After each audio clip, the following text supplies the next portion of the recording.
पवित्र चरणों को नमन करते हुए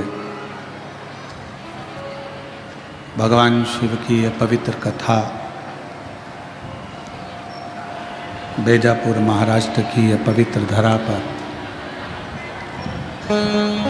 आयोजित की गई और तेरी कृपा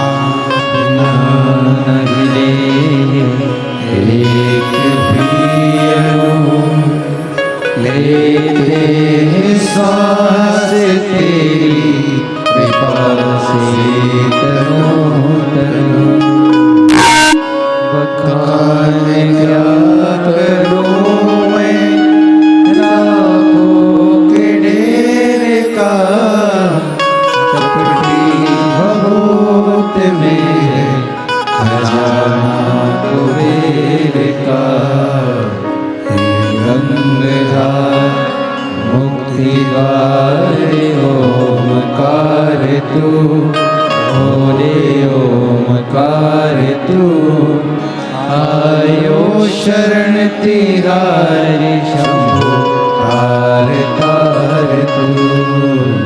भगवान शिव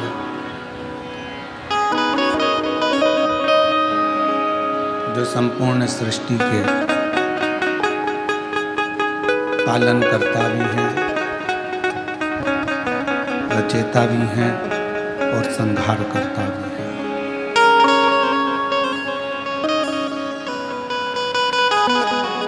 बस एक विश्वास के साथ, एक भरोसे के साथ, एक दृढ़ता के साथ शिव को भजने का प्रयास करिए। शंकर भगवान को अपने भीतर उतारने का प्रयास करिए।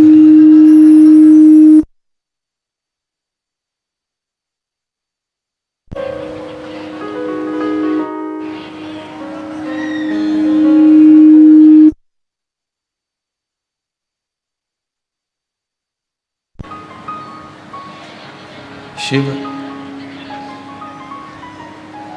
कोई दूसरे नहीं, शिव हमारी श्वास है।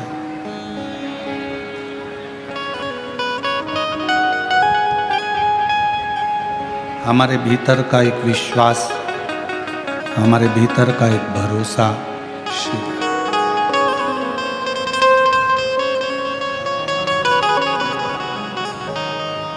और जब तक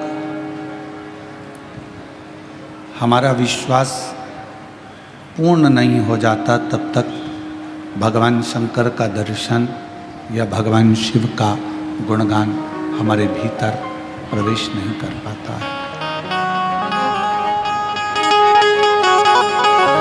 एक विश्वास को पाने, विश्वास को प्राप्त करने के लिए, विश्वास को पाने के लिए कहीं जाने की जरूरत नहीं पड़ती। अगर हमें विश्वास को प्राप्त करना है, भरोसे को प्राप्त करना है, तो अपने भीतर एक निर्मल ज्योति भगवान के नाम की, मंत्र की, उनके स्मरण की जगाना होती है। अब उस ज्योत को जगाने के लिए आप कोई आडंबर में ना फंसें। शिव नाम की ज्योत जगाने के लिए किसी आडंबर की या दिखावे की या कहीं जाने की या किसी को कुछ कहने की जरूरत नहीं है। शिव नाम की ज्योत जगाने के लिए अपने भीतर केवल भगवान के मंत्र का, भगवान के नाम का उच्चारण करते जाइए। और आप जितना जितना उच्चारण करेंगे, जितना जितना नाम पुकारेंगे, उतना उतना विश्वास बढ़ता चलेगा। पार्वती जी को शिव कैसे मिले?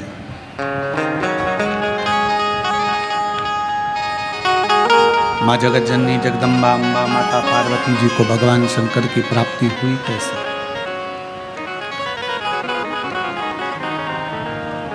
शिव मिले कैसे?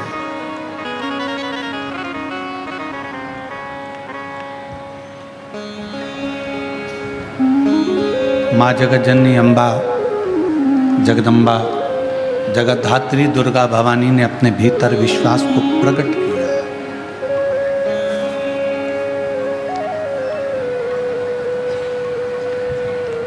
और माँ जगतजननी ने ये अपने भीतर ये विश्वास प्रकट कर लिया कि मुझे शिव की अर्धांगिनी बनना है, भगवान शंकर की संगनी बनना है।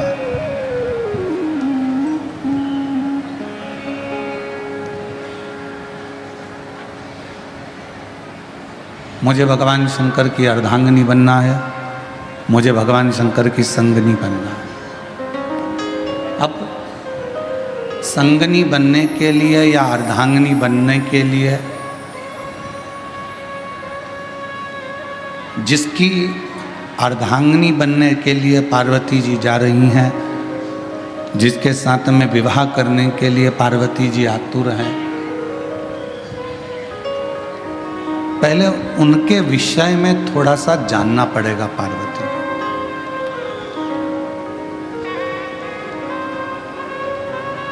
आज सबसे बड़ी जो दिक्कत विवाह शादी में जो परेशानियां आ रही है, वो विवाह शादी की परेशानी सबसे बड़ी यही है।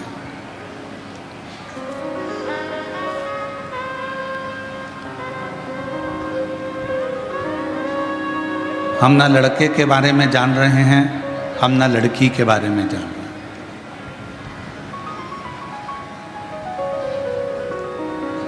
जब विवाह हो जाता है, विवाह होने के बाद फिर पता चलता है कि लड़का कैसा है या लड़की कैसी।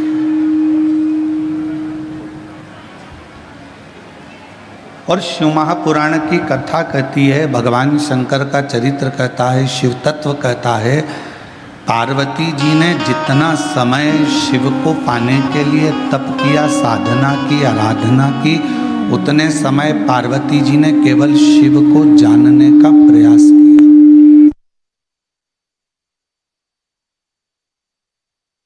उतना समय केवल पार्वती जी ने भगवान शंकर को जानने का प्रयास किया, शिव को पहचानने का प्रयास किया। क्योंकि विवाह होने के बाद में अगर आप लड़के के बारे में कहीं से खबर उठा रहे हो कि वो लड़का ऐसा है या लड़का वैसा है, या लड़का ऐसा या लड़की ऐसी है, लड़का वैसा, तो वो श्रेष्ठता नहीं, फिर उसकी कोई महत्वता या उसकी कोई मूलता नहीं है।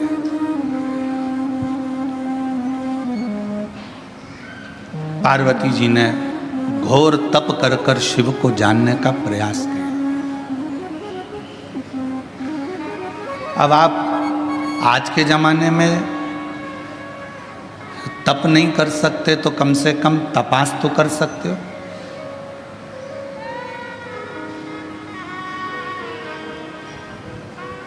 थोड़ा उसके बारे में जान तो सकते हो। विवाह,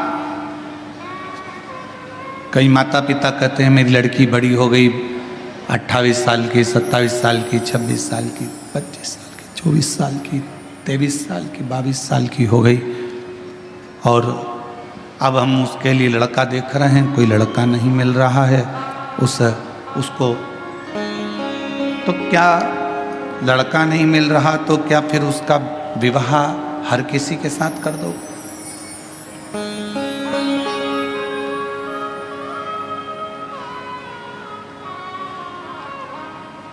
यही कि यही लड़के के साथ में भी है। लड़के के लिए लड़की देख रहे हैं, जम नहीं रहा, बहुत प्रयास कर लिया, बहुत प्रयास कर लिया, कोई जमता नहीं, तो फिर क्या हर किसी के साथ में विवाह कर दो?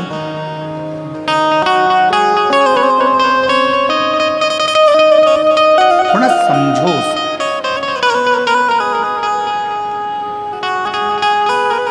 थोड़ा उसके बारे में जानने का प्रयास करो। लड़की कैसी है, लड़का कैसा है। शिवजी और पार्वती जी के मंगल विवाह में ये सबसे बड़ा कार्य रहा कि शंकर जी ने पार्वती के बारे में पता करा और पार्वती जी ने शिव जी के बारे में पता करा।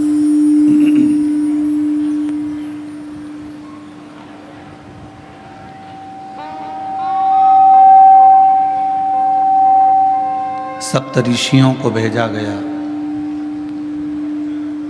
देवताओं को भेजा गया, अप्सराओं को भेजा गया, गंधर्वों को भेजा गया, और सबको भेजने का कारण केवल इतना था कि मालूम कर लें कि पार्वती जी की तप साधना में बल कितना है, कितना बल।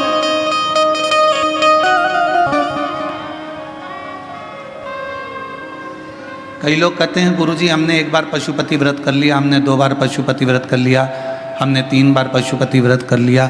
कई बार कहते हैं कि हमने सोमवार का व्रत करा, हमने ये करा, हमने प्रदोष करा, हमने शिवरात्रि करा, हमने प्रदोष करा, हमने ये व्रत करा। इसके बाद भी भगवान हमारी सुन क्यों नहीं रहा?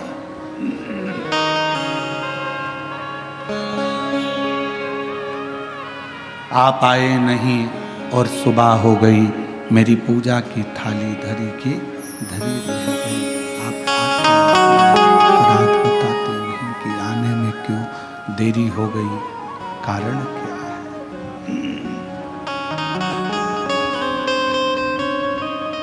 क्या गलती हुई है? क्यों नहीं आए? क्यों रह गए? किस लिए नहीं पहुंचे? वह तो मालूम पड़े।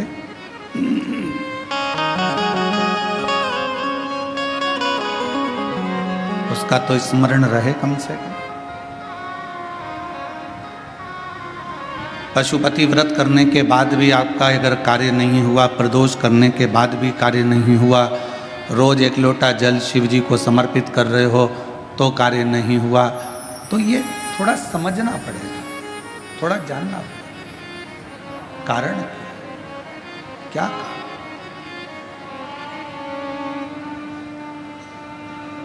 ऐसा कौन सा कारण है कि भगवान आपके करीब में नहीं आ पा रहे?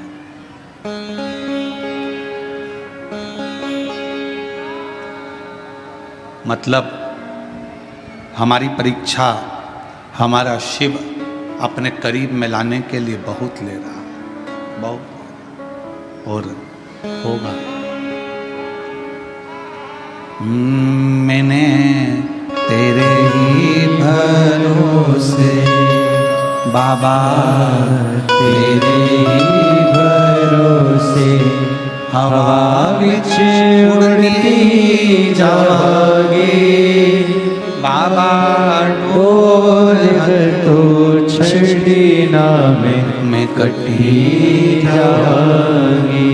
भोले मैं तेरी पतंग शंभो, मैं तेरी पतंग हवा विच उड़ती जावांगी। बाबा डोल हर तो छड़ी ना मैं कटी जावांगी। भोले मैं तेरी पतंग शंभो, मैं तेरी पतंग। हमारी परीक्षा हो रही है, उस परीक्षा में एक ना एक दिन पास जरूर हो। लगे रहना शिव की भक्ति में, भजन में, स्मरण में, नाम कीर्तन में, मंत्र जाप में लगे रहना, छोड़ना नहीं। भगवान का नाम, भगवान का मंत्र जाप, भगवान का स्मरण छोड़ना नहीं।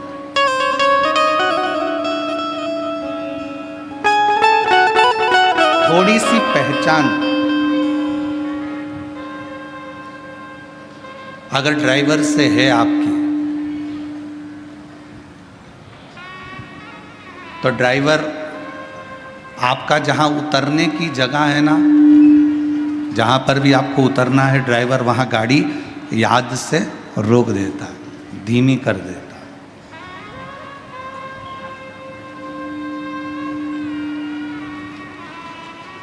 यदि थोड़ी सी भी पहचान आपकी ड्राइवर से है तो ड्राइवर गाड़ी को थोड़ा धीमा कर देगा। थोड़ी सी पहचान यदि आपकी बैंक में है तो वहाँ आपको लाइन में खड़े होने की ज़रूरत नहीं है। पहुँचते से ही स्लिप दीजिए, बैंक का मैनेजर, बैंक में कार्य करने वाला व्यक्ति आपका कार्य तुरंत कर दे। थोड़ी सी पहचान ड्राइवर से है तो गाड़ी रुक जाती है, बस रुक जाती है, और थोड़ी सी पहचान बैंक में है तो आपको लाइन में खड़े होने की ज़रूरत नहीं पड़ती। थोड़ी सी पहचान आपकी विद्युत विभाग में है तो वहाँ भी आपको घंटों खड़े होने की ज़रूरत नहीं है। थोड़ी सी पहचान आपकी अगर किसी मंत्री से है तो आपको उसके दरवाजे पर खड़े होने की ज़रूरत नहीं है। और थोड़ी सी पहचान आपकी किसी अधिकारी से है तो आपके कार्य के लिए आपको खड़े रहने की ज़रूरत नहीं है। उसी तरह यदि थोड़ी सी पहचान मेरे देव अधिदेव महादेव से है तो तुम्हारे दुख में तुम्हें बहुत देर पड़े रहने की ज़रूरत नहीं। फिर तुम्हारे दुख में, तुम्हारी तकलीफ में, तुम्हारे कष्ट में वो सम्मुखता नहीं। सम्मुखता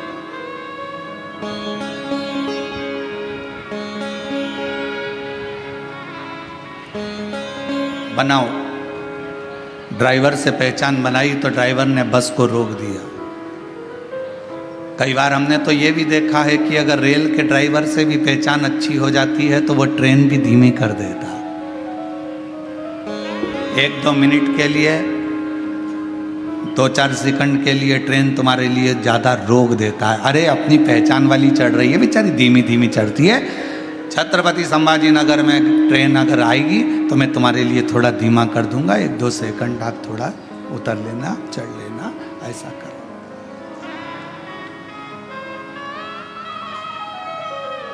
2-4 सेकंड के लिए वो रोक, 2-4 सेकंड। और 2-4 सेकंड के लिए वो रोक दे।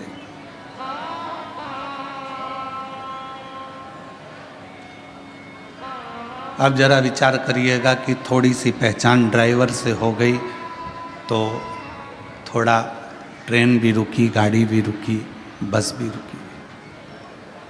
अब थोड़ी सी पहचान यदि आपकी मेरे, और देखो पहचान वाला विषय है,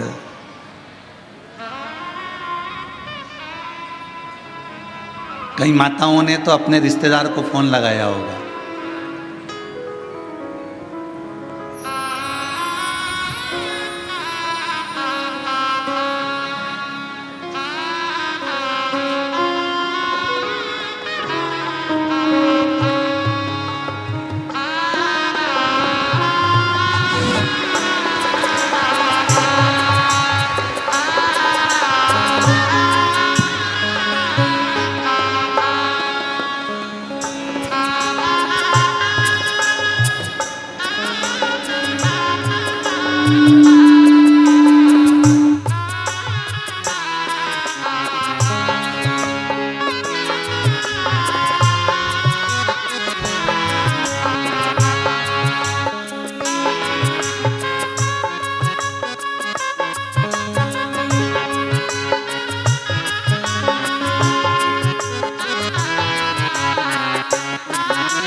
यदि थोड़ी सी पहचान,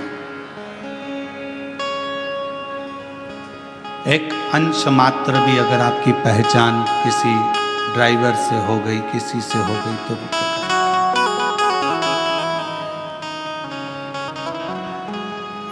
अब किसी की पहचान जो बाहर रह रहे थे, उनको मालूम पड़ा कि बेजापुर में कथा हो रही है तो बेजापुर वालों को फोन लगाया। आप में से कई लोगों ने लगाया होगा रिश्तेदारों को, क्यों? वो विशाल संचेती जी से पहचान है क्या तुम्हारी? पूछा क्यों? अरे कथा करवा रहे हैं, संचेती परिवार कथा करवा रहा है, बेजापुर में कथा हो रही है।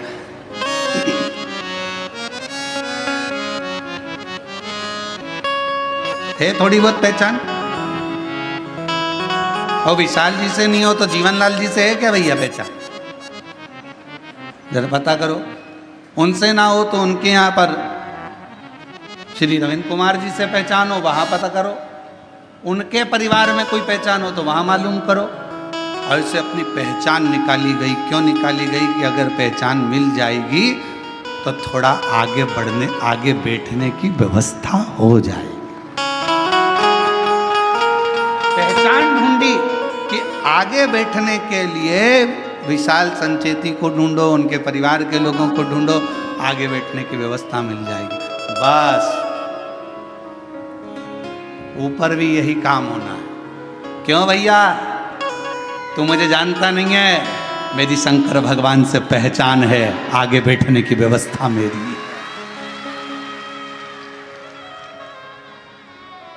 नर्क नहीं, कोई नर्क नहीं, एक भी नहीं। मेरी पहचान मेरे शिव से है, मेरी पहचान मेरे शंकर से है, मेरी पहचान मेरे भोलेनाथ से है, उस करुणा सागर, उस दया सागर मेरे शंभू से है। बस हमारे दो ही रिश्तेदार, हमारे दो ही रिश्तेदार, एक हमारे भोले बाबा, एक हमारे भोले बाबा, दूजी गोरा रानी सरकार, हमारे दो ही रिश्तेदार, हमारे दो ही रिश्तेदार। हमारे ज्यादा रिश्तेदार ही नहीं, हमारे तो केवल दो रिश्तेदार हैं, एक शंकर है, पार्वती है, उसके सिवाय हमारा कोई नहीं। शिव और पार्वती के सिवाय कोई नहीं, केवल शिव, शंकर और पार्वती।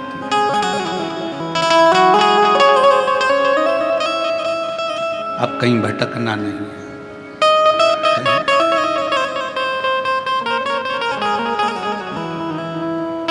कहा, किसी ने पूछा, गुरुजी बड़ी तकलीफ होती है, बड़ा दुख होता है, शरीर में रोग होता है, कष्ट होता है, तो हमें क्या करना चाहिए? हमने कहा कि जितनी जितनी शरीर में रोग बढ़ता चले जाए, उतना श्री शिवाय नमस्तुभ्यम मंत्र का जाप बढ़ाते चलो। जितना तकलीफ, जितना दुख बढ़ता चले जाए, उतना भगवान का नाम बढ़ाते चलो, भजन बढ़ाते चलो। कितनी परीक्षा पार्वती जी की हुई।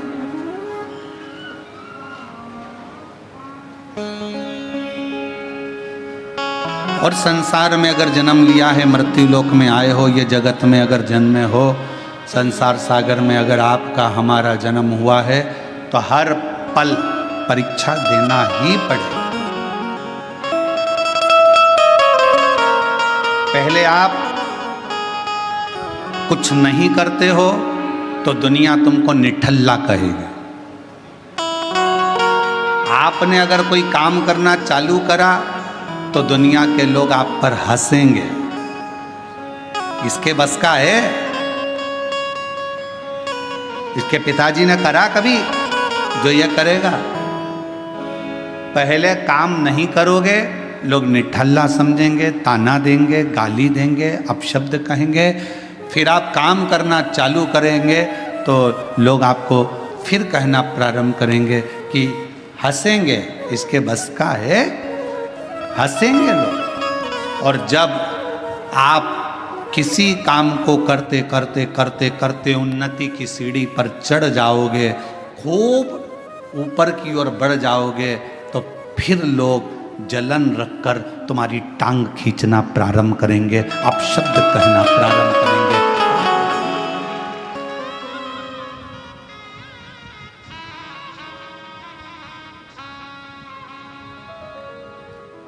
पहले कुछ नहीं करते थे ना, तो लोग तुमको ऐसे समझते थे, निठल्ला है, फालतू है, बैठा रहता है, हराम की रोटी तोड़ता है। काम करना चालू करा तो लोग कहेंगे बताओ ये करेगा, इतनी सारी दुकानें डली है, उनकी नहीं चल रही तो इसकी क्या खाक चलेगी? इतने सारे लोग कंपटीशन एग्जाम में बैठे हैं, इसकी क्या नौकरी खाक लगेगी? सरकारी नौकरी लगना कोई सरल बात है क्या? फिर लोग ताना कसेंगे।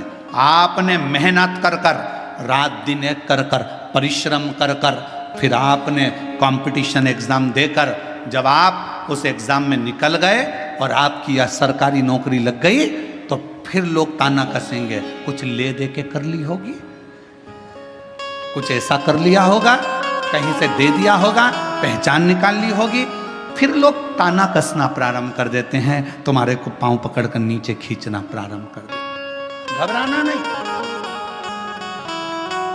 हिम्मत मत हारना।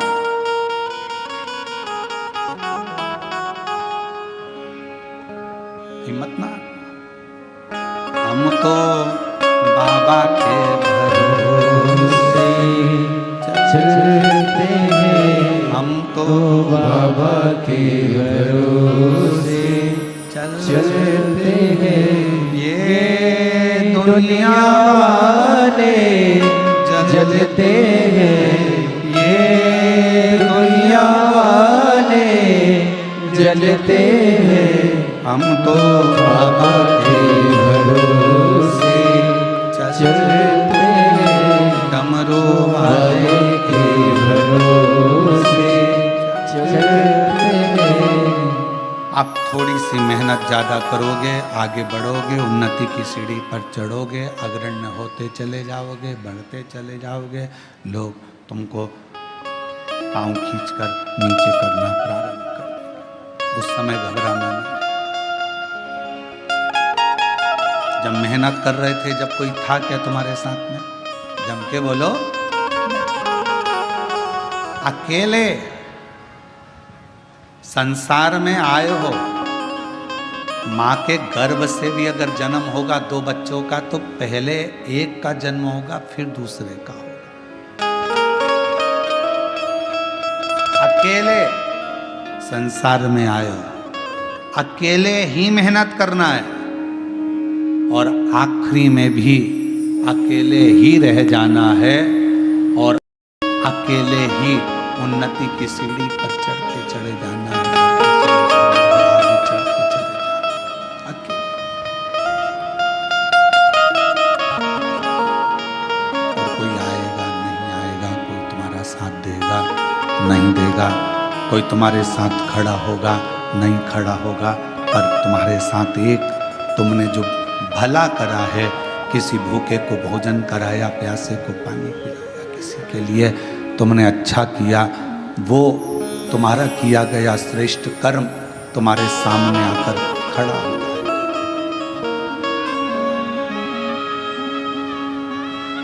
कुछ अच्छा श्रेष्ठ कर्म तुम्हारे सम्मुख में आके खड़ा हो जाएगा। उस समय तुम्हें घबराना नहीं है। एक शिव महापुराण की, बेलपत्र शिव पुराण की एक बड़ी सुंदर कथा आती है। कुर्म पुराण की यह कथा है। गीता प्रेस गोरखपुर की अगर कुर्म पुराण शिव महापुराण के साथ में अगर आप कुर्म पुराण की कथा को पढ़ते हो, तो पृष्ठ संख्या 193 और अध्याय 31 में ये कथा बेलपत्र से जुड़ी हुई आपको मिलेगी।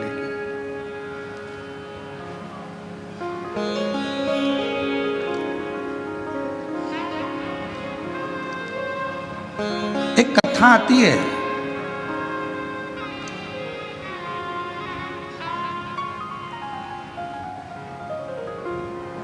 काशी प्रदेश में एक शंकुकर्ण नाम के एक महाराज रहते थे। हमने उनको महाराज कहा।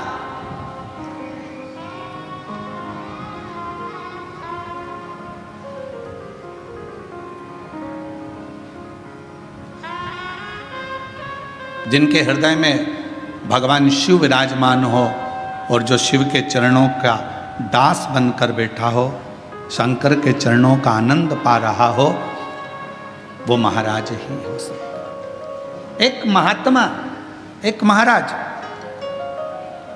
एक बाबा, शंकुकर्ण नाम उनका था, काशी में रहते थे। शिव जी की भक्ति करना, भजन करना, मंत्र जाप करना, नाम स्मरण करना, पूजन करना, अर्चना करना, बस उसी में लगे रहते हैं।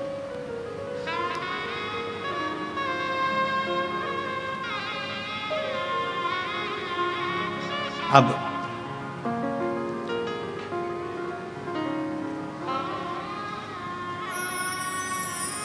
ये कथा कूर्म पुराण की भी है, ये कथा स्कंद पुराण के काशी खंड की भी है, और ये कथा शिव महापुराण की भी है, और ये कथा लिंग पुराण की भी है। 4 पुराण में से लेकर इस कथा को बांटा जा रहा है। अगर कूर्म पुराण में पढ़ोगे तो गीता प्रेस गोरखपुर की 193 नंबर पेज पर इसको पढ़ सकते हो। स्कंद पुराण को पढ़ोगे तो काशी खंड में पढ़ सकते हो। लिंग पुराण को पढ़ेंगे तो भगवान शिव के लिंगों का वर्णन में इसको पढ़ सकते हो।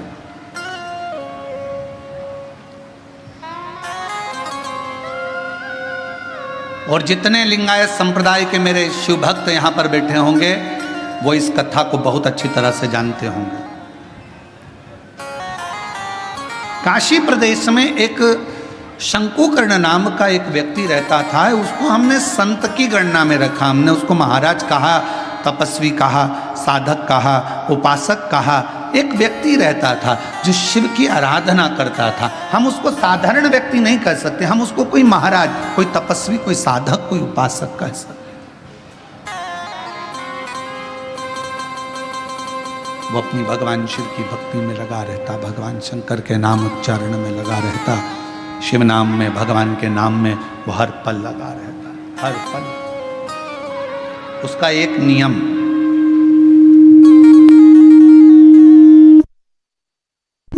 बड़ा प्रबल था। उसका एक नियम बड़ा प्रबल था।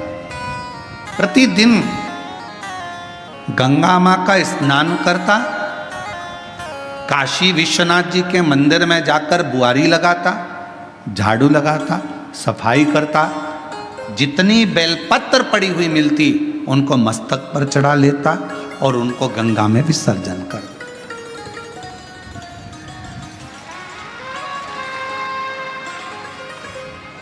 आप सभी को मालूम होगा सीहोर की विठलेश सेवा समिति द्वारा एक अभियान चलाया गया था, निर्माल्य विसर्जन रथ। यहां पर भी चला था, छत्रपति संभाजी नगर में भी चला।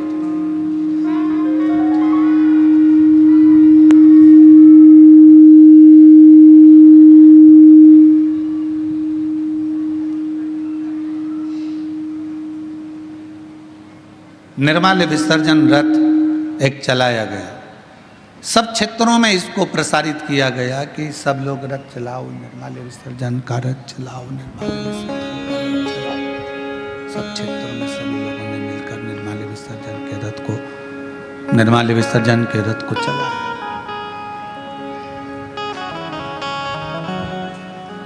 कई लोगों ने पूछा कि गुरुजी ये निर्माल्य विसर्जन का रथ चलाना कहाँ से उत्तमता है?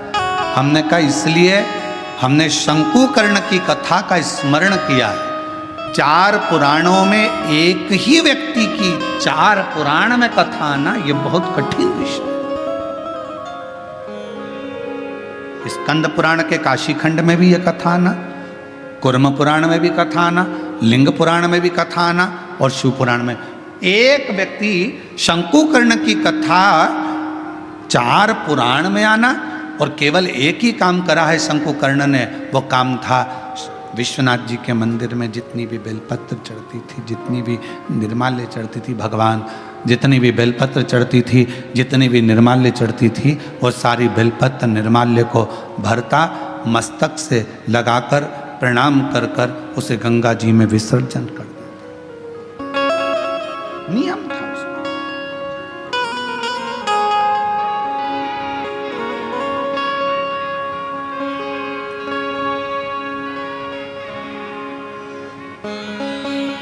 आपसे भी निवेदन है, सुबह सुबह शिव जी के मंदिर जाते हो आप लोग, 1 लोटा जल चढ़ाने के लिए जाते हो। शंकर जी के मंदिर में जो निर्माल्य पड़ा रहता है, इधर उधर अगर कोई फूल पत्ती बेलपत्र सामग्री पड़ी रहती है, उसको उठाकर एक और जब रखो तो उसको प्रणाम करा करो। क्यों? किस लिए? शंकुकर्ण की कथा कहती है, निर्माल्य को उठाकर जो मस्तक से लगाकर प्रणाम कर कर विसर्जन में रखता है,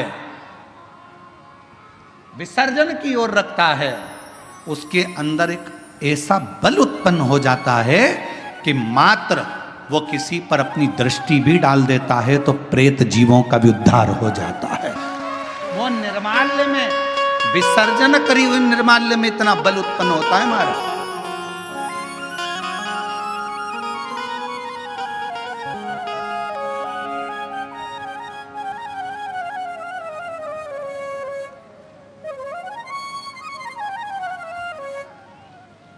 उठाया, सिर से लगाया, प्रणाम करा, नमन करा, प्रणाम कर कर विसर्जन में रखा। शंकुकर्ण गंगा जी का स्नान करता, विश्वनाथ का मंदिर का बुआरी लगाता, सफाई करता, निर्माल्य उठाता, विसर्जन में रखता। समय बीत गया। एक बार शंकुकर्ण गंगा जी का स्नान कर कर, निर्माल्य विसर्जन कर कर आ रहा था तो क्या देखता है कि एक दुबला पतला सा, जिसकी केवल हड्डियां हैं, कहीं कहीं पर उसके मांस है और शरीर के नेत्र बड़े विशाल हैं, दांत बहुत बाहर निकले हुए हैं, बड़े बड़े कान है, शीश बहुत बड़ा है। उसको देखकर आश्चर्य हुआ उसे, ये कौन है, ये है कौन? उसको बड़ा आश्चर्य। शंकुकर्ण ने थोड़ी देर तक उसको देखा। बेलपत्र शिव महापुराण की कथा बेजापुर में चल रही है। पूरा विश्व, केवल भारत देश ही नहीं, विदेश के लोग भी इस शिव महापुराण की कथा का बहुत समय से इंतजार कर रहे थे कि एक बार बेलपत्र शिव पुराण सुनने को मिले, और वो कथा बेजापुर वालों को मिली है। बहुत ध्यान से सुनना इस कथा का, एक एक कथा के क्रम को श्रवण करिएगा जरा। बेजापुर की जो कथा चल रही है बेलपत्र, ये कोई साधारण कथा नहीं।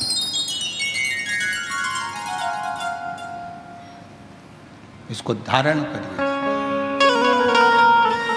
बड़े बड़े कान हैं, बड़ा शीश है, बड़ी आंखें हैं, चेहरे पर तो मांस था, छाती पर से मांस हट गया, कंकाल दिख रहा था, चमड़ी नहीं थी, केवल हड्डी थी। पेट आया, पेट पर मांस दिखा, जंघा आई तो कंकाल हो गया, घुटने पर कंकाल था, फिर मांस आया, फिर कंकाल था। समझ नहीं आया ये कौन है। देखते देखते शंकुकर्ण वहां से निकल गया। थोड़ी दूर चलने पर शंकुकर्ण ने क्या देखा कि पीछे पीछे एक, जिस व्यक्ति को मैंने देखा था, जिस पिशाच को मैंने देखा था, जिस भूत को मैंने देखा था, जिस पिशाच को मैंने देखा था, वो पिशाच पीछे पीछे चल रहा, वो भूत पीछे पीछे।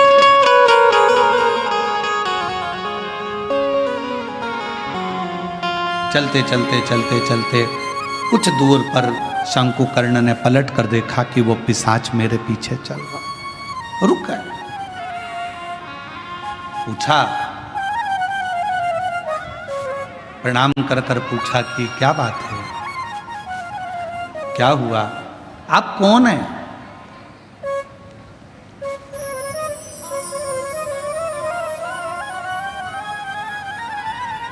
कहां के रहने वाले हो, कहां से आए हो? मैं आपको पहचानता नहीं हूं। आप कौन हैं? आधा शरीर आपका मांस है, आधे शरीर में कंकाल है, आधे शरीर में मांस है। उसने कहा कि मैं पिशाच हूं और मैं एक ब्राह्मण था। मेरा जन्म एक ब्राह्मण के घर में हुआ था, मैं ब्राह्मण के घर में पैदा हुआ था, मैं ब्राह्मण। पर ब्राह्मण होने के बाद मैं अपना कर्म तो करता, पर कर्म करने के साथ में मैं अपने इष्ट पर, भगवान पर, ईश्वर पर भरोसा नहीं करता, केवल अपने परिवार का भरण पोषण करता। केवल भरण पोषण।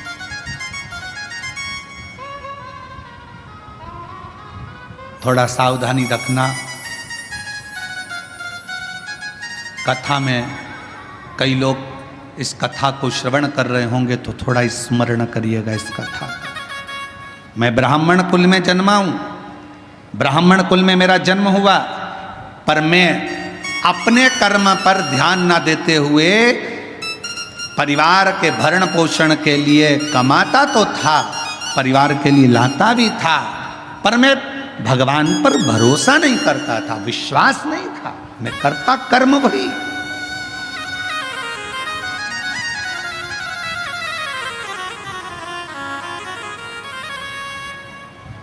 शिव महापुराण की कथा कहती है,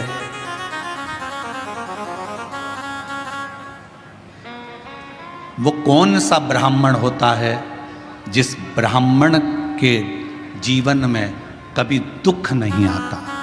कौन सा ब्राह्मण? तो कहा ब्राह्मण वो श्रेष्ठ है जो भगवान की पूजन करने के लिए यजमान के घर पर तो गया है, पूजन भी कर रहा है, यजमान के दरवाजे पर जाकर, यजमान के घर पर जाकर या मंदिर देवालय शिवालय में भगवान की आराधना कर रहा है, और साथ में गणेश की वंदना करी, गणेश का स्मरण करा, माँ गौरा की पूजन करी, पंच लोकपाल की पूजन करी, षोडश मातृका की पूजन करी, नवग्रह देवता की पूजन करी, भद्रमंडल की पूजन करी, पितृमंडल की पूजन करी, सारे देवताओं की पूजन कर रहा है। जजमान जितनी श्रद्धा, जजमान जितनी भक्ति उन मंडलों के प्रति रखता है, उससे 4 गुना ज्यादा विश्वास, भक्ति ब्राह्मण के अंदर उन देवताओं के प्रति होना चाहिए। तो वो देवता कभी कहीं धोखा नहीं खाता, वो ब्राह्मण बढ़ता चले जाता। अपने विश्वास पर, अपने भरोसे।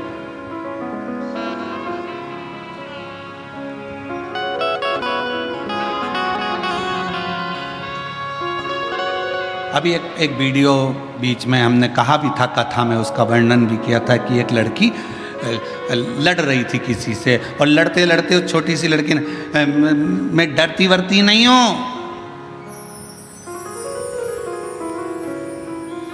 मेरा भरोसा है मेरे महाकाल पर, मेरा भरोसा है मेरे महादेव पर। वो बच्ची कहती है, उसको देखकर ना जाने कितनी बच्चियों को विश्वास प्राप्त हो गया होगा कि उस लड़की ने ये शब्द, उस बच्ची ने इस शब्द कहा।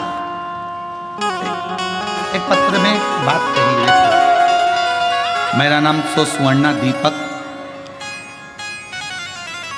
सरसोरे, मुकाम पोस्ट सायखेड़ा, तहसील निफाड, जिला नासिक से आए हूँ। मेरा मोबाइल नंबर ये है। मेरा बेटा 7 साल से पुलिस की नौकरी की तैयारी कर रहा था। कहीं बैठी हो तो बेलपत्र लेने के लिए आ सकते। 7 साल से पुलिस की नौकरी की तैयारी कर रहा था, पर उसका नहीं हुआ। हर बार हिम्मत हार जाता। आखिरी में उससे कहा कि तू मेहनत 4 गुना कर, शिव पर विश्वास कर, 1 लोटा जल चढ़ाना प्रारंभ कर, शिव महापुराण की कथा सुन। मालेगांव नासिक की कथा मेरे बेटे ने जाकर सुनी और विश्वास के साथ गया। उसके मन में यह भरोसा आ गया कि मैंने पंडाल में बैठकर कथा सुनी है और मेहनत 4 गुना करूंगा तो मेरा बाबा मेरी नौकरी लगाएगा। और बाबा की कृपा से मेरे बेटे का 2024 में आषाढ़ के महीने में शिवरात्रि पार्थिव का पूजन भी किया, और शिव जी की कृपा से आज मेरे बेटे की पुलिस में नौकरी लग गई, जिसका मैं फोटो भी लगा रहा हूं, जिसका मैं फोटो भी लगा रहा हूं। क्या था सामने? एक विश्वास। क्या था सामने? एक भरोसा, एक दृढ़ता। मेरी जीजियों, मेरे जीजाओं, मेरी बेटियों, बेटाओं, मेरी माताओं, मेरे भाई, मेरे पिता तुल्य बुजुर्गजन, आप सबसे एक निवेदन जरूर करूंगा कि शिव महापुराण की कथा में दुनिया के लोग चाहे तुमसे कितनी बार भी कह दें कि कथा में चलो, कथा में चलो, मत आना। कब तक? जब तक तुम्हारा दिल ना बोले। दिल बोले तो एक दिन भी मत रुकना, कथा में चलो। शायद दुनिया का एक महाराज होगा ये सीहोर वाला जो तुमको कथा में आने के लिए मना करता है। मत आना कथा में। कब तक? जब तक तुम्हारा दिल ना बोले। जिस दिन तुम्हारा दिल बोल जाए और तुम्हारे अंदर ये विश्वास आ जाए, मैं पंडाल में बैठकर कथा सुनूंगी और 3 महीने में मेरा ये काम होगा, तब आ जाना बाबा कर। बस बहुत तो अब मानो तो मैं गंगा माँ हूं, ना मानो तो बहता।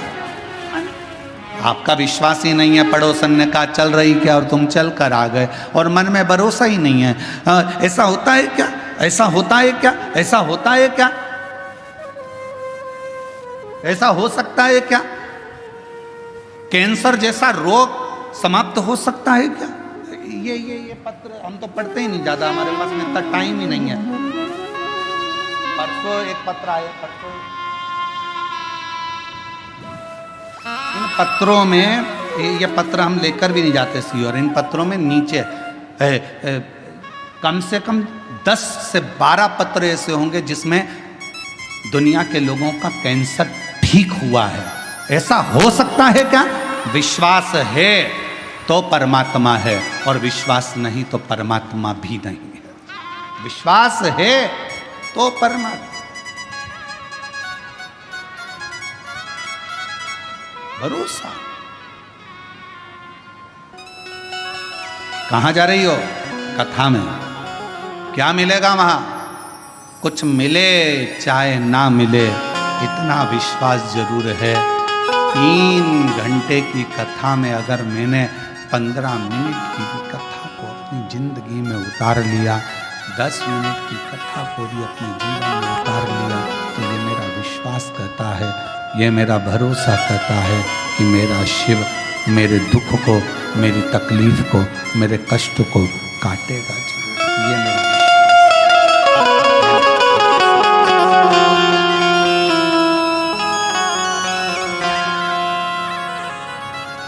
मैंने तेरे ही भरोसे बाबा, तेरे ही भरोसे हवा बिच उड़ती जावांगी बाबा, डोर है तो शरीना में कटी जावांगी।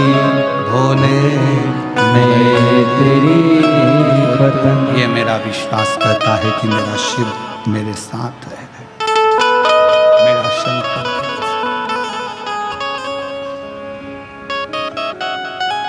शंकुकर्ण की कथा कर। तुम कौन हो? मैं एक ब्राह्मण, पूर्व में ब्राह्मण थे, तो फिर ये पिशाच योनि में क्या कर रहे? ये भूत की योनि, ये पिशाच की योनि क्यों? किस लिए? कहा अपने परिवार का भरण पोषण करता था, पर अपने इष्ट पर भरोसा नहीं करता था, विश्वास नहीं था। भगवान भरोसा।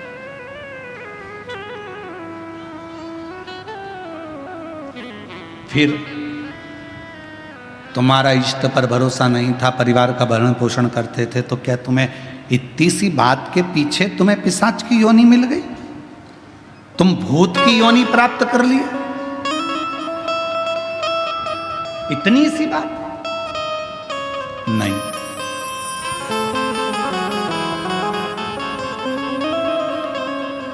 एक बार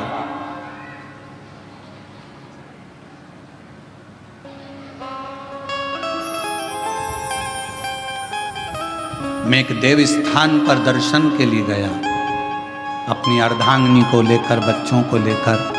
अर्धांगिनी और बच्चों ने जिद करी तो मैं उनको लेकर एक देव स्थान पहुंचा, और उस देव स्थान पर पहुंचने के बाद वहां पर मुझे प्रसाद दिया गया, उसी प्रसाद में रखकर एक बेलपत्र मुझे दी गई।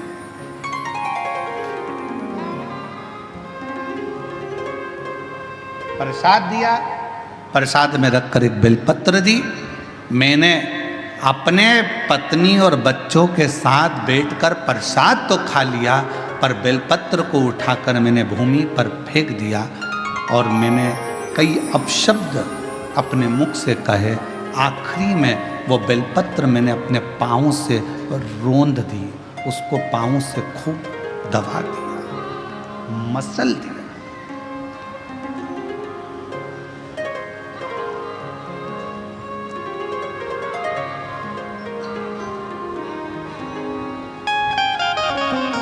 एक बेलपत्र दी गई थी।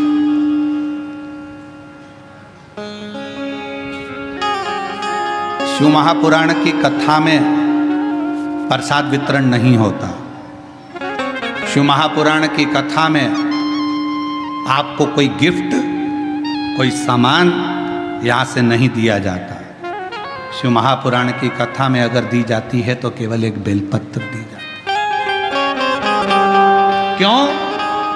क्योंकि हमारा शास्त्र कहता है, पद्म पुराण कहती है, अग्नि पुराण कहती है, नर्मदा पुराण कहती है, देवी भागवत कहती है, स्वयं विष्णु पुराण कहती है, स्वयं बरहा पुराण कहती है, वामन पुराण कहती है। एक बेलपत्र अगर किसी को दी जाती है तो 1.25 मन सोने के सिंहासन पर बैठे हुए शालिग्राम का दान करने के बराबर एक बेलपत्र का दान माना जाता है। एक बेलपत्र का दान 1.25 मन सोने के बराबर माना गया है।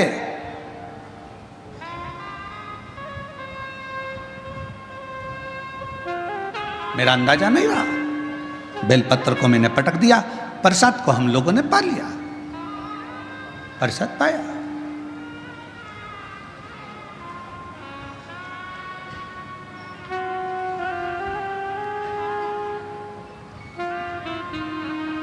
पैर को हमने बैठे बैठे अपने पांव से रोंद दिया। समय निकला, मेरे प्राण छूट गए, मर कर गया। सामने यम की कैद पर चढ़ा।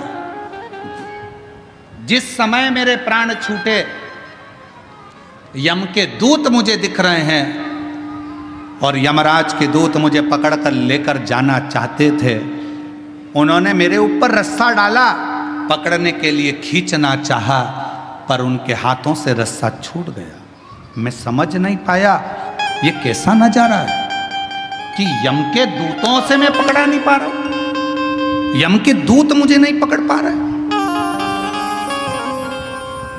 यमदूत मुझे नहीं पकड़ पा रहे। ये कैसा नजारा। मैं जान मेरी बेजापुर की जीजियों जी जाऊं, वो ब्राह्मण कहता है मुझे समझ में नहीं आया, मेरे प्राणों को ऐसे ही जाना पड़ा, बिना बंधन के मैं जा रहा था, मेरे प्राण छूट चुके थे, मुझे लेकर यम की कैद में पहुंचे। तब यमराज तुरंत उसी समय पर यमराज ने चित्रगुप्त महाराज को बुलाया और चित्रगुप्त महाराज को बुलाकर कहा, महाराज जी बताओ, इसकी लेखनी देखो, इसका कर्म देखो और लेखनी देखकर बताओ कि आखिर ना इसे यम हाथ लगा पा रहा है, ना इसे यमदूत हाथ लगा पा रहे हैं। आखिर चित्रगुप्त महाराज जरा देखकर बताओ कि इसको ना यम छू पा रहे हैं, इसको ना यम के दूत छू पा रहे हैं, आखिर ऐसा क्यों हो रहा है। तब चित्रगुप्त महाराज ने कहा, इसने जिंदगी में भले ब्राह्मण के घर में जन्म लिया पर कोई अच्छा कर्म नहीं करा, परिवार का पत्नी और बच्चों में ही रमा रहा, कभी ईश्वर का स्मरण नहीं कर पाया, कभी कोई दान कोई पुण्य नहीं कर पाया। आखिरी में एक मौका मिला था मरने से पहले, इसके हाथ में प्रसाद के रूप में बेलपत्र भी आई और बेलपत्र को इसने जमीन पर फेंक दिया, पांव से रोंद दिया। एक पुण्य इसके हाथ में लगा, वो कौन सा था? इसने प्रसाद की बेलपत्र को, मात्र प्रसाद की बेलपत्र को अपने हाथों से छू लिया था केवल प्रसाद की बेलपत्र को छुआ था और प्रसाद की बेलपत्र को छुआ, इसलिए इसको यमदूत नहीं छू पाए, इसको यमराज नहीं छू पाए, इसको स्वतः ही जाना। चित्रगुप्त महाराज कहते हैं, महाराज इसने बेलपत्र का स्पर्श किया, बेलपत्र का।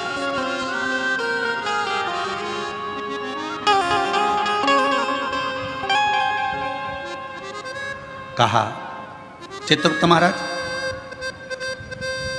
इसके पापों की गणना करी जाए, पापों की गणना करी, पुण्य की गणना तो केवल बेलपत्र का स्पर्श। घोर पाप कौन सा करा, तो का एक पाप घोर करा कि बेलपत्री को जमीन पर पटक कर उसे पांव से रोनता रहा। बेलपत्री का कुछ हिस्सा तो अच्छा दिखा, कुछ हिस्सा बेकार हो गया। तो यमदूत ने कहा, यमराज ने कहा, धर्मराज कहते हैं काम करो, इसको भी नरक मत भेजो, ना बैकुंठ भेजो, इसको पिशाच की योनि देकर पृथ्वी पर भेज दिया जाए। पिशाच बने, भूत बने और पिशाच बनकर भटकता रहे। वो पिशाच कहता है कि मैं पूर्व का ब्राह्मण था, पिशाच की योनि में पड़ गया हूं, तुम मेरे पीछे क्यों आ रहे हो? बस मेरे ऊपर कोई ऐसी कृपा कर दो, ऐसी कृपा कर दो कि मेरी मुक्ति हो जाए। एक बेलपत्र का शिव महापुराण की कथा कहती है, भगवान शंकर की कथा कहती है, हजारों अश्वमेध यज्ञ का फल यदि प्राप्त करना है तो जिंदगी में एक बार एक बेलपत्र का पौधा जरूर कहीं पर लगाओ, 1000 अश्वमेध यज्ञ का फल मिले।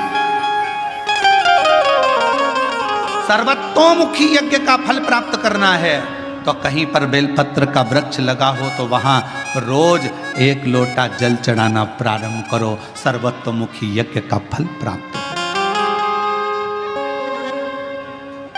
और यदि सर्वतोमुखी यज्ञ का फल प्राप्त, 1 लोटा जल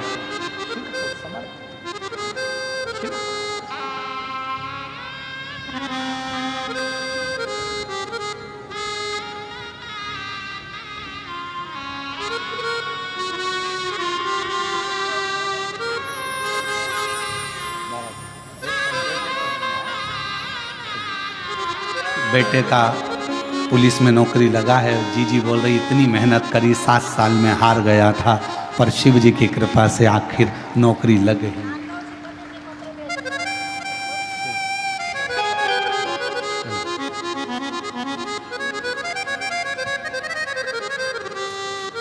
अश्वमेध यज्ञ का फल चाहिए, 1000 अश्वमेध यज्ञ का फल प्राप्त होता है एक बेलपत्र का वृक्ष लगाने पर।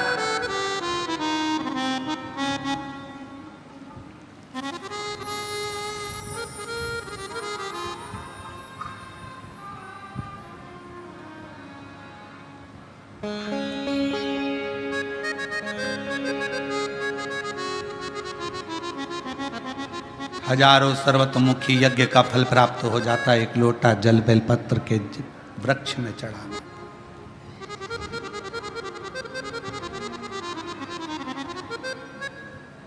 और शिव पुराण की कथा कहती है, हजारों विष्णु यज्ञ, सोम यज्ञ, हजारों रुद्र यज्ञ, हजारों देवी यज्ञ, हजारों सिद्धि यज्ञ, सारे यज्ञों का अगर पुण्य फल प्राप्त करना है तो 3 वृक्ष ऐसे हैं जिन वृक्ष की त्रिवेणी में अगर एक बार भी अगर मौका लग जाए इन 3 वृक्षों का स्मरण करने में, पहले नंबर का बेलपत्र का वृक्ष, दूसरे नंबर का पीपल का वृक्ष, तीसरे नंबर पर है महाराज भगवान देवाधिदेव महादेव की कृपा से शमी का वृक्ष। अगर कहीं योग से बन जाए, आप रास्ते से निकल कर आ रहे हो, कहीं पीपल का पेड़ मिल गया, जल चढ़ाया, बेलपत्र मिल गया, शमी पेड़ मिल गया, जल समर्पित कर दिया, जल समर्पित करते करते आप अगर कहीं 3 वृक्षों पर आ रहे हो तो हजारों सिद्ध यज्ञ के फल प्राप्त हो।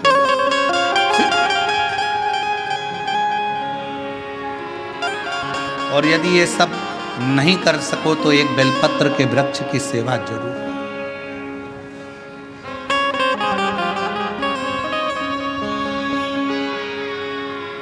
एक संकल्प लो, आप और हम सब मिलकर उसको पूरा करें।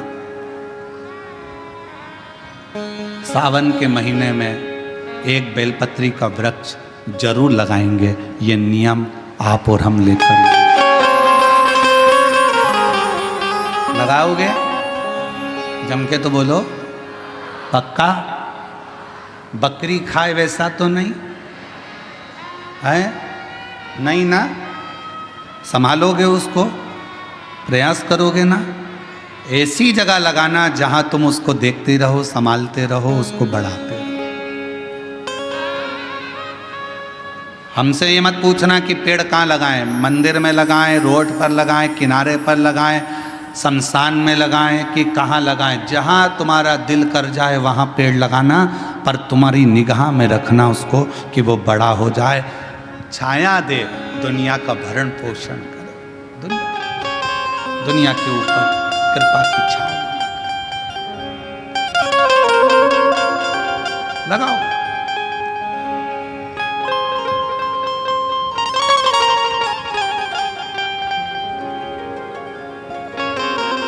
शंकुकर्ण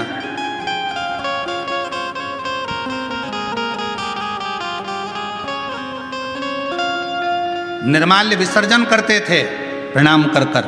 उन पे शिव की कृपा थी, इसलिए उन्होंने पिशाच को देख लिया। नहीं तो कोई पिशाच देख पा रहा? भूत को कौन देखे, पिशाच को कौन देखे? कहा निर्माल्य विसर्जन करने वाले के अंदर एक अलग से बल उत्पन्न हो जाता है, जो जिस पर दृष्टि दे दे तो उसका कल्याण कर देता है। विसर्जन करने वाले पर इतना बल उत्पन्न हो जाता है कि किसी पर दृष्टि दे उसका उद्धार कर। शिव गुरु से क्या कहते हैं? जब हम शंकर की आराधना करने वाले, शिव की उपासना करने वाले किसी गुरु के पास जाते हैं तो गुरु जी के पास जाकर हम ये नहीं कहते कि हमारे सिर पर हाथ रख दो। शिव की आराधना करने वाले, शंकर की उपासना करने वाले गुरु से हम ये नहीं कहते कि मेरा कल्याण कर दो। शंकर की आराधना करने वाले शिव गुरु से हम एक बात कहते हैं, गुरु जी बस एक काम करो, हमको एक बार देख तो लो, क्योंकि गुरु की दृष्टि ही मिल गई तो उससे हमारा कल्याण निश्चित। देखो तो वो एक गीत गाया बहुत पहले का, आप लोगों के याद होगा। आ बैठ मेरे पास तुझे देखता रहूं,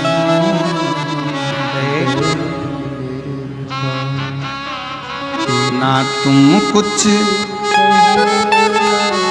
मैं कुछ कहूं, बैठ मेरे पास तुझे देखता रहूं। शिव कथा कह रही है अपने गुरु के सम्मुख में, शिव गुरु की साक्षी में। कोई शंकर की आराधना करने वाला, शिव की उपासना करने वाला, शंकर का स्मरण करने वाला, शंकर का मंत्र जाप करने वाला कोई सतगुरु तुमको मिल जाए, बस इतना कह देना, गुरुदेव एक बार बस देख लो, उतने में हमारा कल्याण है। आपकी दृष्टि पड़ गई, ये निश्चित है कि मेरा कल्याण हो।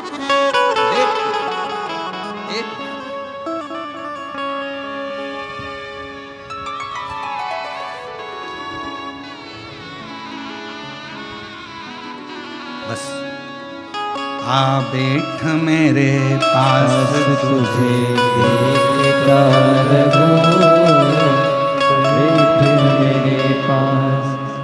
तू कुछ कहे या मैं कुछ कहूँ, तू कुछ कहे या मैं कुछ कहूँ, बैठ मेरे पास तुझे देखता रहूं, बैठ मेरे पास। हम शिव के पास जाकर बैठें, शिव हमें देखे, हम शिव को देखें, उसकी आराधना।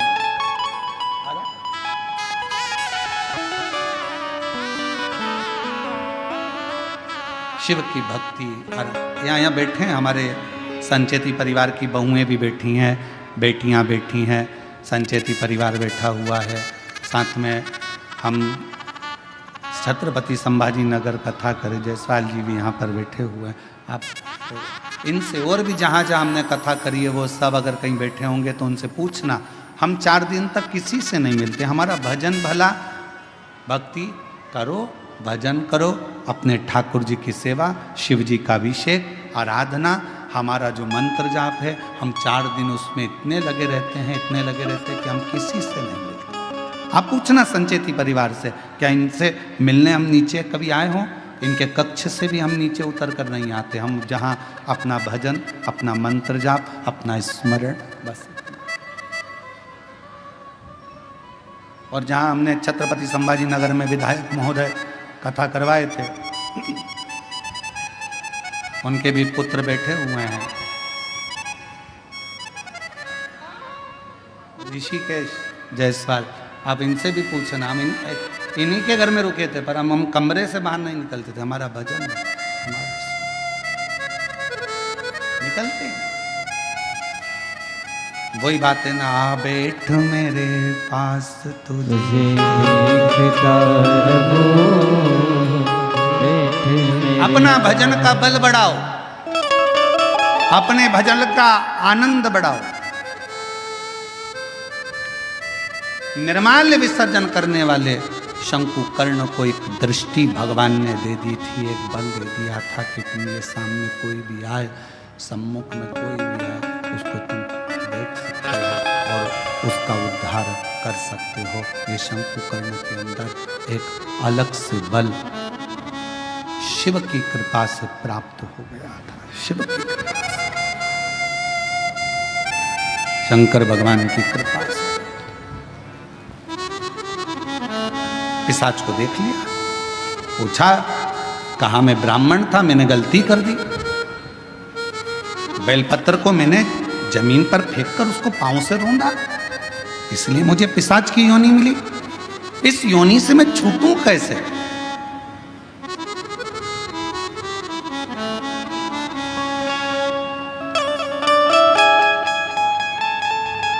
कैसे छूटूं?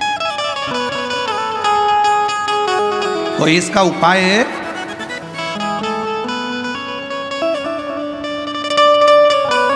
दुनिया के लोग कहते हैं सियोर वाला महाराज उपाय बहुत बताता।